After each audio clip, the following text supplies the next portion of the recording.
The Great Happiness. बुद्धं शरणं गच्छामि. 54 करोड रुपयाचं विहार त्याने श्रावस्तीमध्ये भगवंताला बांधून दान दिलं होतं बघा. तर तो अनाथ पिंड जो होता त्याचं मूळ नाव सुदत्त होतं, तो सावकार होता.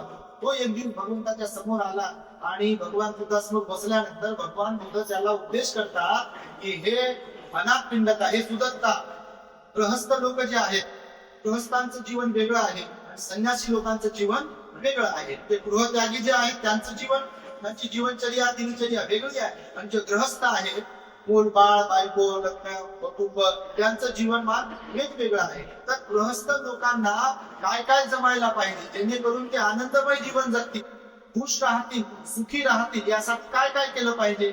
तर भगवंताने त्या अनाथ पिंडकाला सांगितलं, पहिली गोष्ट, गृहस्थ आहे तर त्यांना धन संपत्ती कमवता आली पाहिजे. लक्षात ठेवा, 4 गोष्टी सांगितल्या भगवंताने सगळ्या जाती धर्माच्या लोकांसाठी. भगवंताने पहिली गोष्ट कोणती जमायला पाहिजे गृहस्थ लोकांना? धन संपत्ती कमवता आली पाहिजे. हातावर हात ठेवून बसणाऱ्यांपैकी आपण नसायला पाहिजे. दीर्घोद्योगी असायला पाहिजे. काही ना काही कमवता पाहिजे, जेणेकरून आपली मुलं वगैरे किंवा घर दार सगळं काही आपलं बदलून जाईल. पण पहिली गोष्ट जमायला पाहिजे म्हणाले, गृहस्थ लोकांना धन कमवता आलं पाहिजे, संपत्ती कमवता आली पाहिजे. म्हणजे पैसा, प्रॉपर्टी, घर दार बंगला गाडी, हे जे काही आहे ते जमायला पाहिजे. तुम्ही गृहस्थ आहात ना, तर संन्यासी थोडी आहे, तुम्हाला हे जमायला पाहिजे, पहिली गोष्ट. दुसरी गोष्ट, भगवंताने त्या अनाथ पिंडकाला सांगितली, धन संपत्ती कमवल्यावर केवळ कमवतच बसलं नाही पाहिजे. येऊ द्या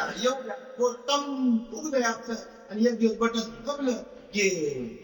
तर भगवान बुद्धाने दुसरी गोष्ट सांगितली, मग केवळ कमवतच बसू नका, घेतच बसू नका. तर जे कमवली धन संपत्ती ती योग्य प्रकारे खर्चही करता आली पाहिजे ग्रस्तांना. काय म्हणाली? योग्य प्रकारे कमवलेली धनसंपत्ती खर्च केली. योग्य प्रकारे म्हणजे काय? तर भगवंताने योग्य प्रकारे धनसंपत्ती कशी खर्च करावी याच्यासाठी पुन्हा 4 भाग सांगितले आहेत. पहिली गोष्ट, तर जे धनसंपत्ती कमवली त्याचे 4 भाग करायला सांगितले. किती? 4 भाग. जे कमवतो म्हणजे 100 रुपये जो दिवसाला कमवतो मनुष्य आपल्या परिवारात, 100 समजा फॉर एक्झाम्पल, उदाहरणार्थ 100 रुपये दिवसाला जर कमवत असेल मनुष्य, आपल्या घरात येत असतील, तर त्याचे 4 भाग केल्यावर किती झाले? 4 भाग झाले. उदाहरण होता. तर 4 भाग कशासाठी? आनंद कोणती धन संपत्ती आपल्याला देऊ शकते? तर भगवंताने सांगितलं, पहिला जो भाग आहे तो माता पित्याच्या सेवेसाठी आपण बाजूला काढून ठेवला पाहिजे. कारण जीवन कोणामुळे? चालायला, खायला, बसायला, उठायला, चांगलं काय वाईट काय कोणी शिकवलेलं असते आपल्या प्रत्येकाला? आई वडील. भगवान बुद्धाच्या नंतर आदरणीय श्रद्धेचं पूजेचं स्थान जर कोणाचं असेल तर भगवान बुद्ध म्हणाले, बुद्ध धम्म संघाच्या नंतर 4थं स्थान आहे माता पिता, आई वडील. तर पहिले गुरु असतात, ते खायला, पियाला, बसायला, उठायला, चालायला, बोलायला कोणी शिकवते? आई वडील शिकवतात. भगवंत म्हणाले की तुमच्या कमाईचे जे 4 हिस्से आहेत त्यातला पहिला हिस्सा माता पित्याच्या सेवेसाठी तुम्ही काढून ठेवा. त्यांचं दुःख सुख आहे, त्यांचे कपडा लत्ता आहे, त्यांना खाऊ पिऊ घालणं आहे. जसं आपण लहान असताना त्यांना आपल्याला काय काय पाहिजे हे ओळखून मायबाप आपल्याला देतात, तसं म्हातारे मायबाप झाल्यानंतर आपल्याला ओळखता आलं पाहिजे की यांना काय पाहिजे. नाही तर भोकंडे व्हा तिकडे, जा तिकडे, मीच करू का, असं आपण असायला नाही पाहिजे. पहिली गोष्ट, पहिला भाग माता पित्याच्या सेवेसाठी. दुसरा, पत्नी, मुलं, बाळ, बायको किंवा म्हणजे जो परिवार आहे, कुटुंब आहे, त्याचा सांभाळ करण्यासाठी दुसरा भाग तुम्ही काढून ठेवला पाहिजे. तिसरा भाग सांगितला भगवंतानं, तो बचत केला पाहिजे. बचत समजतं? बचत गटाचं तुमची बँकेमध्ये पैसे जमा करता की नाही तुम्ही? तर करायला पाहिजे. कारण का? तर उद्या भविष्यामध्ये कोणतं संकट आलं, कोणतं दुःख आलं, कोणतं आजारपण आलं, कोणतं संकट आले आहे आणि आपण बचत करून काही ठेवलं नाही, आलं की खालं, आलं की खालं, काहीच नाही.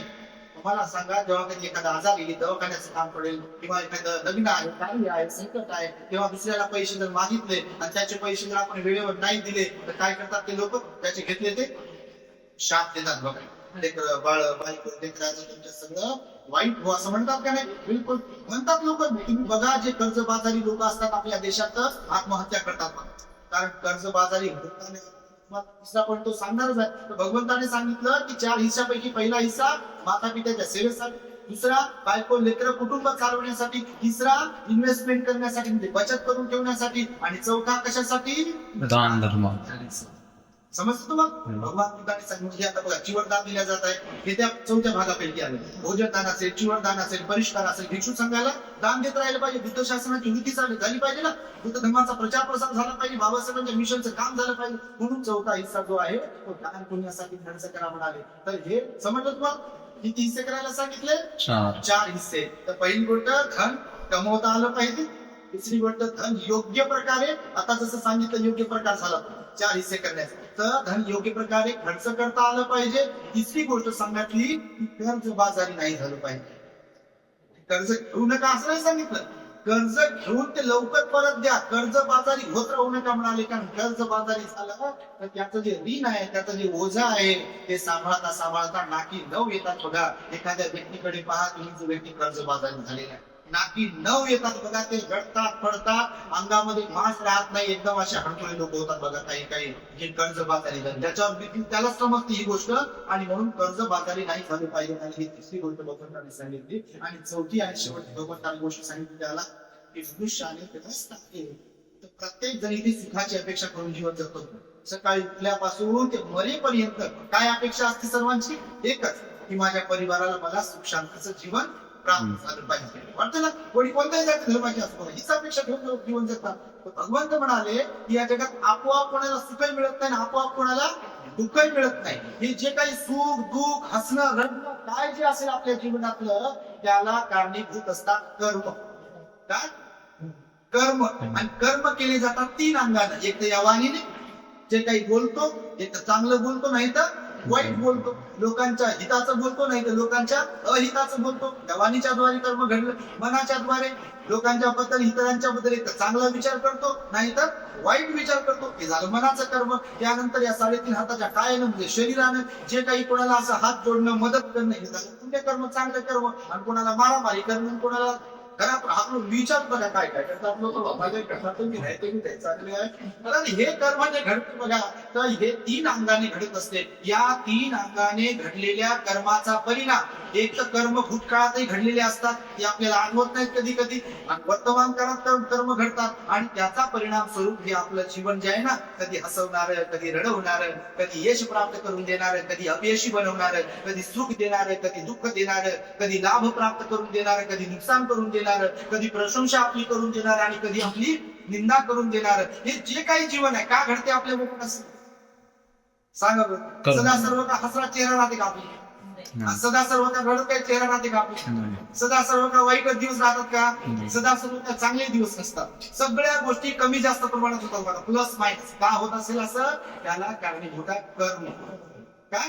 आपण मानो अथवा न मानो, आपण स्वीकार करू अथवा न स्वीकार करू, पण जे जे म्हणून काही आपल्या बरोबर घडते त्याला कारणीभूत असतात आपले कर्म. म्हणून भगवान बुद्धांनी सांगितलं बघा, हे मन निर्मळ ठेवता आलं पाहिजे, या वाणीवर संयम ठेवता आला पाहिजे, या शरीरावर संयम ठेवता आला पाहिजे, आणि प्रामाणिकपणाचं असं ग्रस्त जीवन तुम्हाला जगता आलं पाहिजे, ज्याला धार्मिक जीवन म्हटलेलं आहे. हे पूजा वंदना, हात जोडणं, पंचशील पालन करणं, आठवड्यात 1 दिवस अष्टशील पालन करणं, विहारात जाणं, लोकांना मदत करणं, लोकांच्या चेहऱ्यावर हास्य फुलवणं, एकमेकांशी आदरानं प्रेमानं वागणं, माता पित्यांची सेवा करणं, वडीलधाऱ्यांची सेवा करणं, ह्या सगळ्या गोष्टी आपल्याला जमणं म्हणजे त्याला धार्मिकता म्हटलं. नुसतेच हात जोडणं, मेणबत्ती लावणं, दिवा लावून पाया पडणं, आणि मन भांच्या कोणाशीच नीट नाही, आणि रोज पाया पडू लागले का? काही काही लोक अशी करतात बघा, करतात का नाही?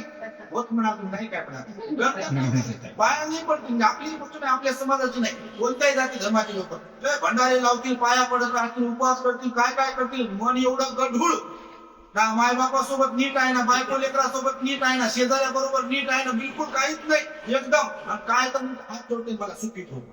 कोणतं काय ठेवलं त्याच्यात सुखी ठेवायला, म्हणजे कोण आहेत नाही? मला सांगा तुम्ही, ऑटोमॅटिक होईल का काही? या जगात भगवंताचं वचन आहे, आता मी म्हणालो ऑटोमॅटिक कोणतीही गोष्ट होत नाही. पाऊसही आपोआप पडत नाही, थंडीही आपोआप जास्त पडत नाही, ऊनही जास्त आपोआप पडत नाही, ही गरमी आपोआप जास्त होत नाही. या सगळ्या गोष्टीला सुद्धा कारण आहेत. भलेही ते कारण आपल्याला सगळेच समजत नाही, पण याचा अर्थ असा नाही की कारणाशिवाय इथे काहीही घडत नाही. हा भगवंताचा सिद्धांत आहे, आणि त्याचं कारण जे आहे भगवान म्हणाले वेगवेगळं असते, म्हणून कर्म चांगले करत नाही. या 4 गोष्टी तुम्ही लक्षात ठेवा. की पहिली गोष्ट ग्रहस्थ आहात तर धनसंपत्ती कमवता आली पाहिजे. दुसरी गोष्ट कमवलेली धनसंपत्ती त्याचे 4 हिस्से करून योग्य प्रकारे तिला खर्च करता आलं पाहिजे. तिसरी गोष्ट कर्जबाजारी नाही झालो पाहिजे. आणि चौथी गोष्ट धार्मिक जगता आलं पाहिजे. तर म्हातारी आई आणि संपूर्ण परिवाराच्या विधानात स्नान घेऊन आम्ही इथे सर्वजण आलो आणि हा छोटासा उपदेश तुम्हा सर्वांच्यासाठी ठेवला.